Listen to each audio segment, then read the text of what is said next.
Dari literatur yang saya baca, sampai hari ini itu tidak ada satupun pernyataan atau bukti ilmiah yang mendukung mengatakan bahwa ibu hamil dengan mata minus tidak boleh lahiran normal. Itu tidak ada hubungannya sama sekali.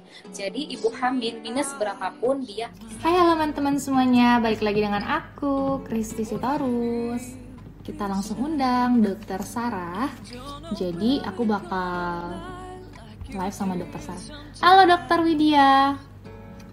Yang mau berikan pertanyaan boleh masukkan di pertanyaan bawah. Halo Kak, aku balik lagi. Mungkin teman-teman ada yang belum kenal, jadi aku mau kenalin dulu sama Dokter Sarahnya. Silakan Kak, perkenalkan diri secara singkat aja gimana sekarang pekerjaannya di mana aja, prakteknya di mana.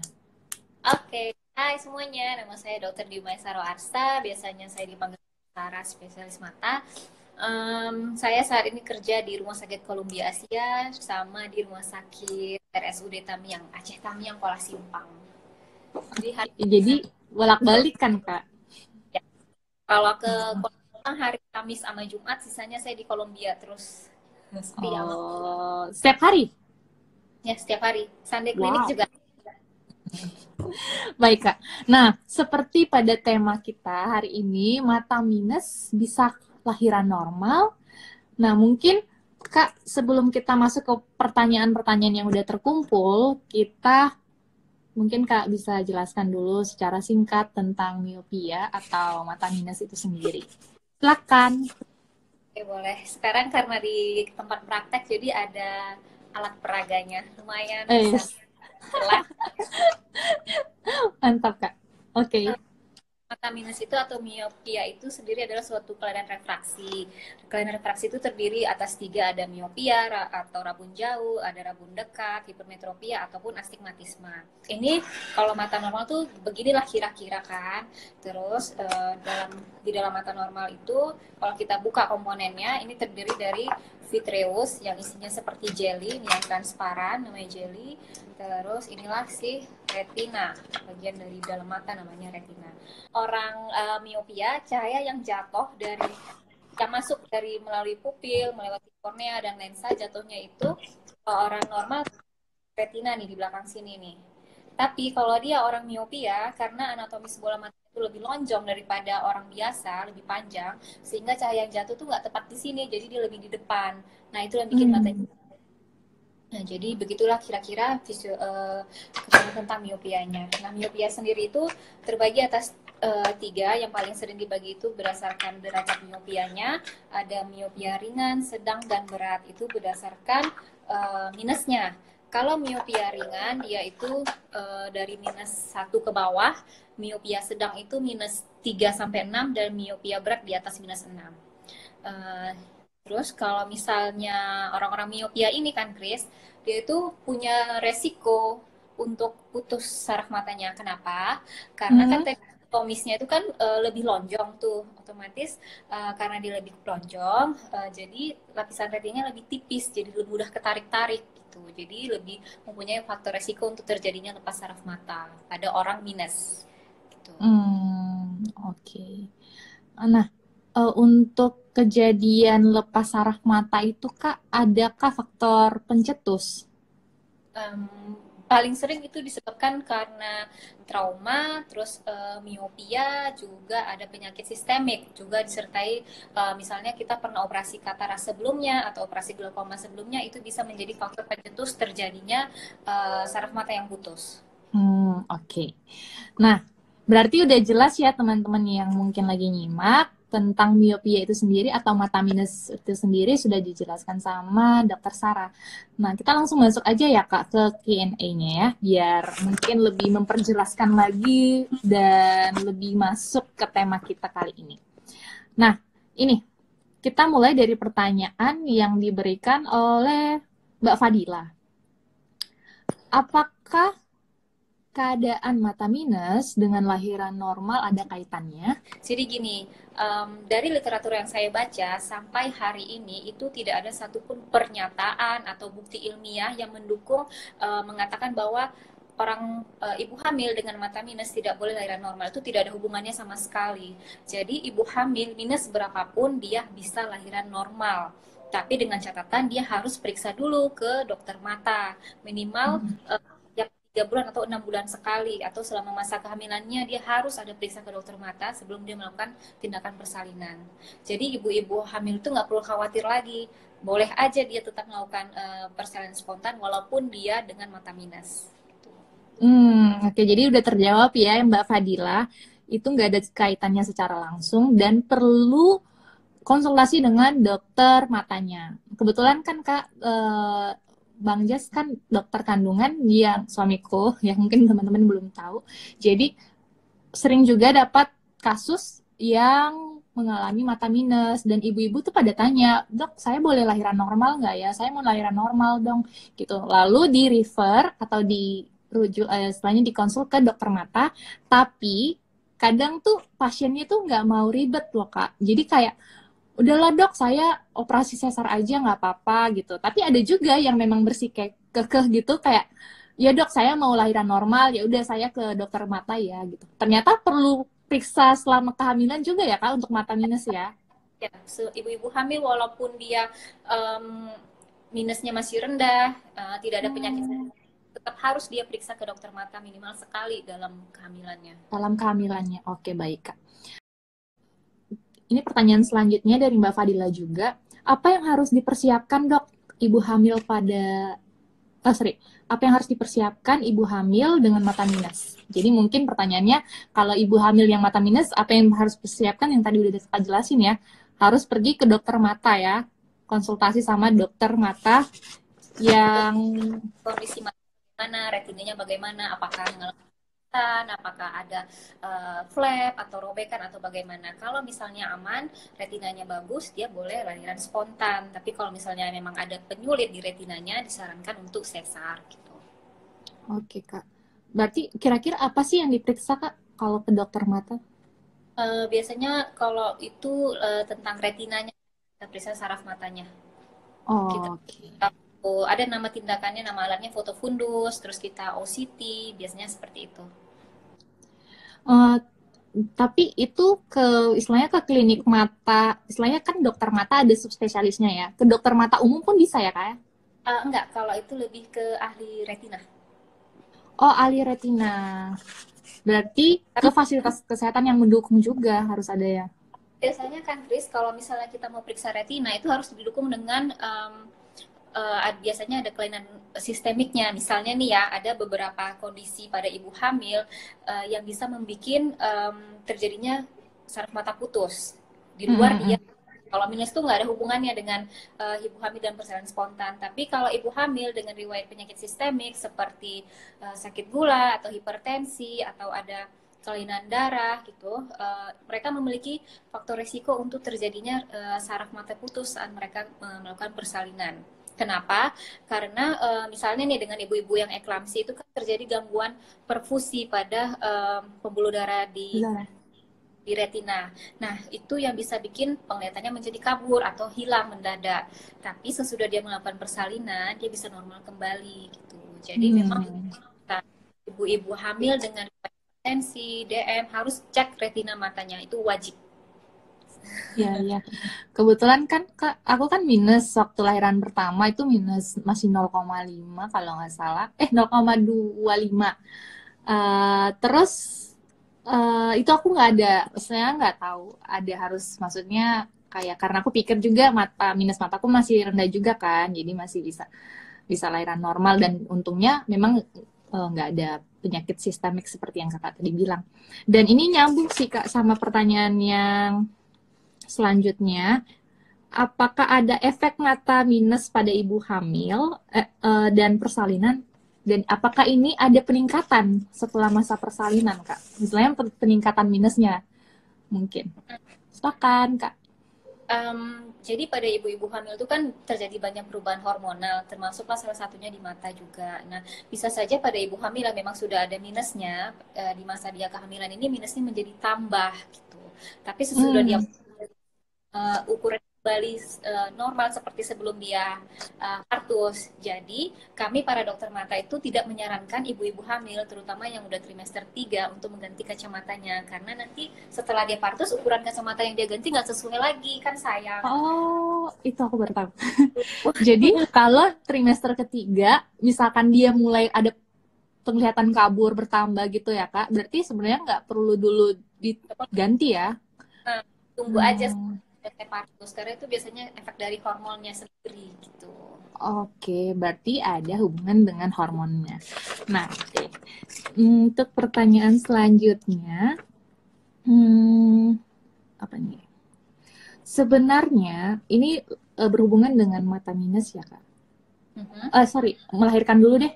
Dari Mbak Mama Kelana, kalau melahirkan normal waktu ngeden sebaiknya tutup mata atau merem sih? Oke.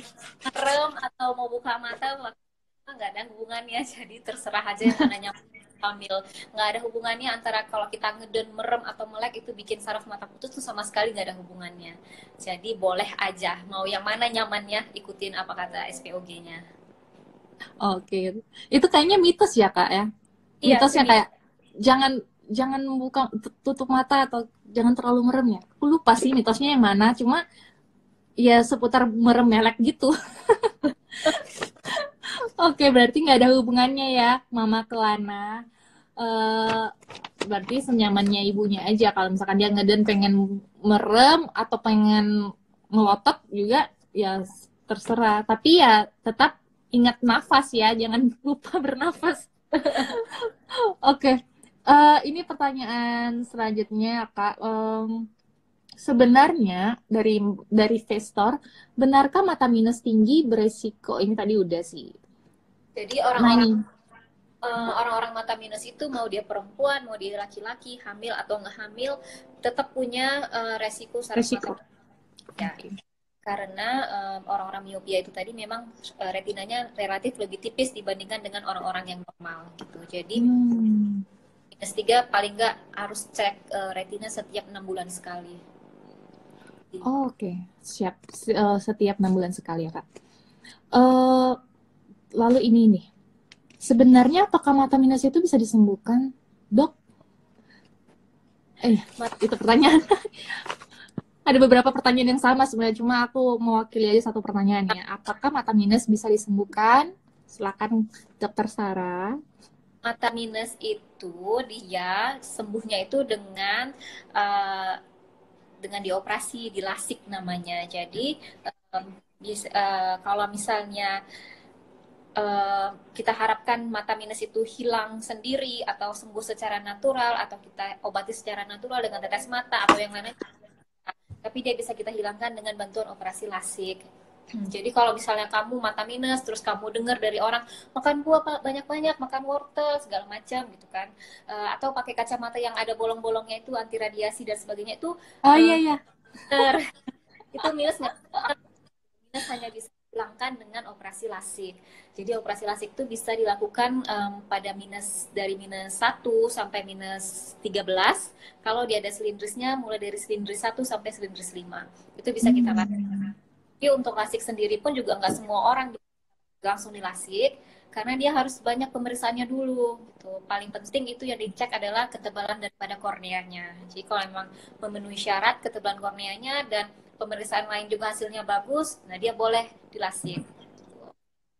Tapi, nah ini ada pertanyaan nih Kak dari teman aku. Berapa sih batasan umur untuk operasi lasik itu sendiri secara efektif? Kan tadi yang Kakak bilang di atas minus 1 ya, di atas minus 1 itu bisa dilakukan lasik. Nah, kalau dia dari limit umurnya, itu ada limitasi nggak, Kak? Ada. Mulai dari umur 18 tahun baru bisa kita lasik. Di bawah 18 tahun tidak disarankan untuk dilasik. Kenapa? Karena umumnya di bawah 18 tahun itu belum stabil pertambahan minusnya. Masih terjadi pertumbuhan panjang aksial dari bola mata, itu akan mempengaruhi minus mata. Jadi tidak disarankan dilakukan operasi lasik di bawah usia 18 tahun. Oke. Sudah terjawab ya, Reni. Jadi usia 18 tahun ke bawah tidak disarankan. Jadi masa pertumbuhan lewat dulu baru dibuat. Oke. Nah, ini pertanyaan yang berhubungan juga dengan lasik nih, Kak. Lasik mata ada resiko jangka panjang nggak sih, Dok? Kalau busui aman nggak lasik? Dari Sondang Malia. Untuk lasik itu efek jangka panjangnya hanya biasanya tuh keluhan pasien kekeringan pada kornea, jadi kayak dry eye syndrome itu resiko jangka panjangnya. Tapi kalau kebutaan dan atau infeksi itu sangat minimal sekali, karena lasik itu merupakan metode operasi yang sangat canggih, cepat dan sangat maju alat-alatnya. Jadi resiko yang lain-lain itu sangat kecil. Paling dia mengalami kekeringan saja itu. Tapi Oke, pada ibu menyusui tidak disarankan. Ibu hamil dan ibu menyusui harus ditunda dulu lasiknya sampai mereka selesai proses persalinan dan menyusuinya. Kenapa? Karena masih kaitan sama faktor hormonal tadi itu, Chris. Oh iya, yang mungkin kakak bisa jelasin lagi soal hormonal tadi yang di live sebelumnya ya, kalau nggak salah.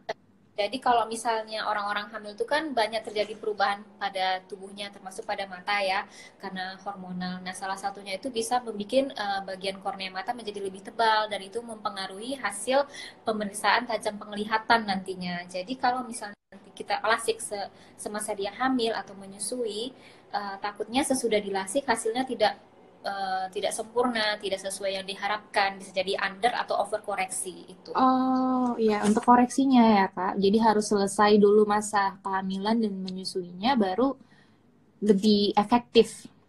Ya, jadi hasilnya lebih sesuai gitu. Jadi kita nggak sia-sia operasi lasiknya. Oke. Nah, ini berhubungan dengan lasik nih Kak. Aku juga penasaran dan bertanya-tanya, apakah kalau misalkan dia udah lasik, itu nggak boleh lahiran normal? Tetap boleh, nggak ada hubungannya. Tetap boleh kok. Oh, oke. Kalau lasik itu kan yang di operasi hanya bagian kornea. Kita tipisin korneanya, habis itu minusnya bisa berkurang dengan penipisan kornea itu kan. Jadi tetap bisa lahiran normal.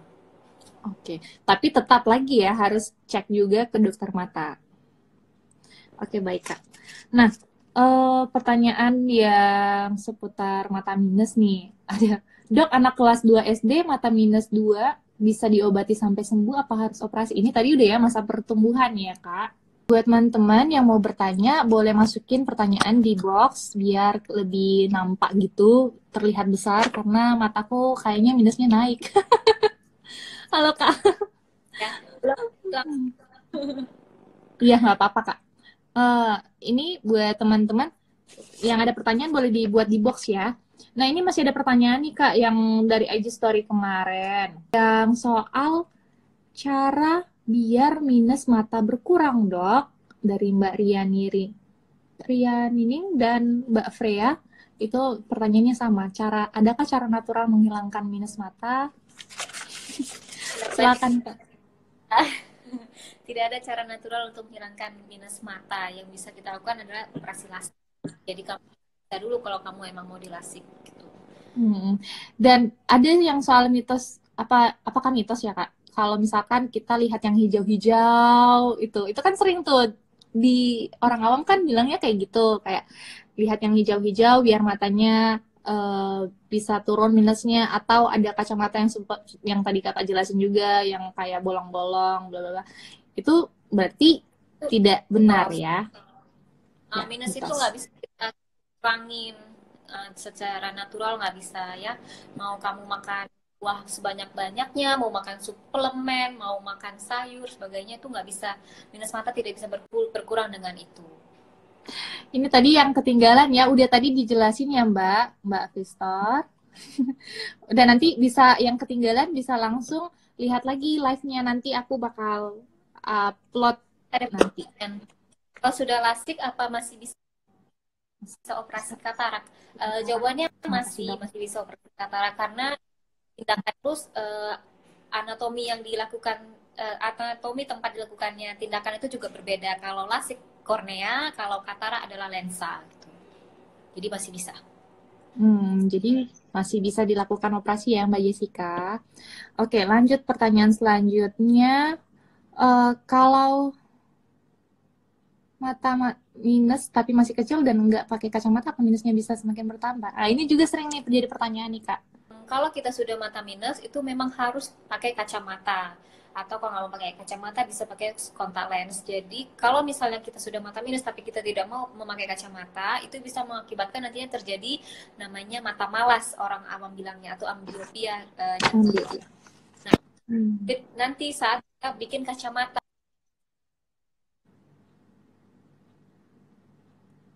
karena ambliopia ini dia sulit nanti kita koreksi, dikasih ukuran yang sesuai, dia tidak nyaman, dikasih yang lebih rendah juga tidak nyaman gitu, karena sudah terjadi mata malas tadi itu. Mata Jadi malas harus pakai. Oke. Harus pakai ya Kak. Apa Harus ada pakai. batasan misalkan 0,25 tetap pakai? Tetap harus Oh, oke. pakai. Oke, baik Boleh. Kak.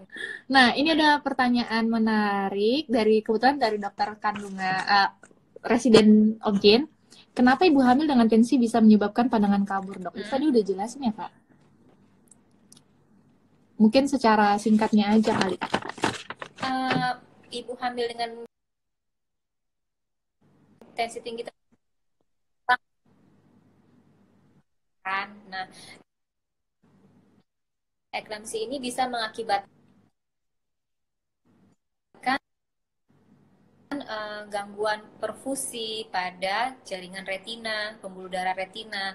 Tapi itu sifatnya reversible, nanti bisa kembali normal. Udah terjawab ya, Bang? Itu kira-kira secara singkat. Iya, denger, Kak. Mata minus, kalau mata silindris di atas 3 dan ada minus di atas 2, tetap bisa. Tadi sudah saya jelaskan bahwa ibu hamil dengan mata minus tetap bisa melakukan persalinan spontan, tapi harus periksa dulu ke dokter mata. Dokter mata. Iya, jadi jangan malas-malas periksa ke dokter mata kalau misalkan bu ibu yang lagi hamil, matanya minus dan pengen banget lahiran normal ya.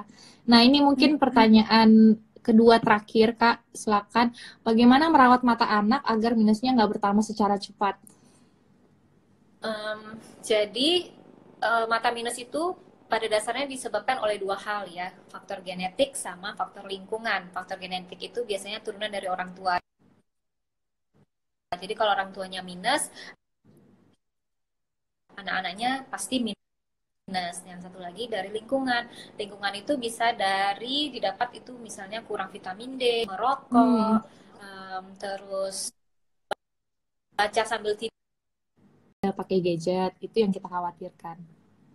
Iya kan Kak? Jadi yang kayak masalah gadget juga ya. Gadget. Sama anak-anak kalau bisa lebih sering dia terpapar sama sinar matahari. Jadi harus banyak aktivitas yang outdoor. Berjemur ya? Ya, berjemur, terus makan makanan yang sehat secukupnya, tidak boleh berlebihan juga. Gitu. Iya, jemurnya juga secukupnya aja, jangan terlalu lama-lama. Oke, Kak, ini pertanyaan yang terakhir sebelum kita tutup ya. Makasih banget buat Dokter Sarah yang selalu setia, ya ampun. Ini Kak, ada pertanyaan dari Mbak Evina. Dok, mau tanya, kalau orang tua yang penyakit DM, apakah bisa operasi katarak?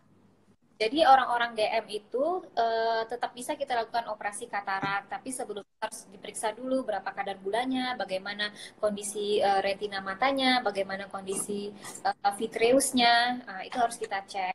Karena semua dalam keadaan baik, boleh operasi katarak. Gitu. Berarti tetap harus periksa lagi ke dokter mata ya. Jadi kayak dicek juga semuanya. Ya, jadi kalau orang dengan sakit gula itu biasanya terjadi kerusakan memang di retinanya. Paling sering itu terjadi perdarahan, ada disebut juga eksudat dan lain-lain. Jadi untuk sebelum kita lakukan tindakan operasi harus kita cek dulu retinanya bagaimana. Kalau oke, insya Allah kataraknya juga oke. Oke, berarti tetap lagi harus konsultasi ke dokter matanya. Nah, oke, nggak terasa udah waktunya. Kita udah 30 menitan, hampir 40 menit ya, Kak. Tapi belum lagi yang tadi sebenarnya yang udah kebuang waktunya tadi.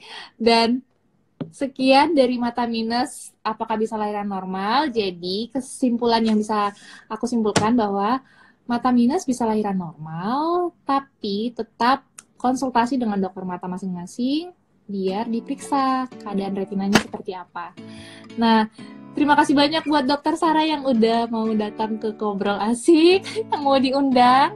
Dan mohon maaf ya Kak, ini sinyalnya unpredictable. Aku nggak tahu kenapa bisa begini, tapi yang pasti yang info yang Kakak sampaikan itu bermanfaat banget buat semua.